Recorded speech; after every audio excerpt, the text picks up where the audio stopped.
Oggi, sabato 22 febbraio, ha preso il via il Carnevale di Sciacca 2025 con la cerimonia inaugurale. Alle 15:45, in via Allende, il sindaco ha simbolicamente consegnato le chiavi della città a Peppe Nappa, la storica maschera che rappresenta il cuore della festa.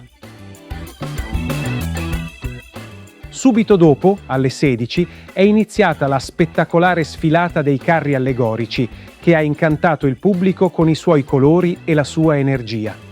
Sul palco principale, gli spettacoli pomeridiani hanno aggiunto ulteriore magia all'atmosfera di festa. La sera del 21 febbraio, Piazza Angelo Scandaliato ha ospitato l'evento di anteprima Arriva la festa.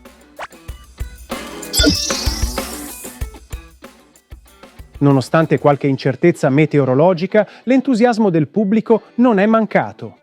Coreografie spettacolari, costumi ricercati e tanta allegria hanno dato un primo assaggio dell'edizione di quest'anno, lasciando tutti con la voglia di vivere ogni istante del carnevale.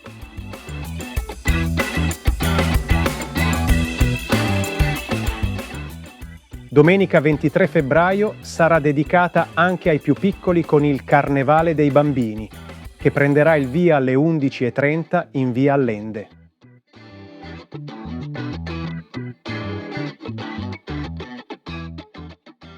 Spettacoli di animazione, baby dance e postazioni trucca bimbi renderanno la giornata speciale per le famiglie. Nel pomeriggio, alle 16, riprenderanno le grandi sfilate dei carri allegorici e le esibizioni dei gruppi mascherati, pronti a stupire ancora una volta con il loro talento e creatività.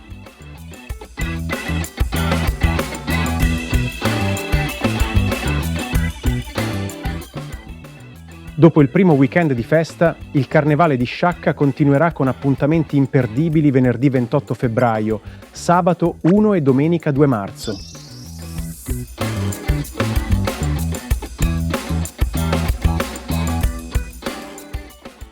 Ogni giornata sarà ricca di sfilate, spettacoli serali e concerti, per un'esperienza unica e coinvolgente. Non perdere l'opportunità di partecipare a uno degli eventi più attesi dell'anno.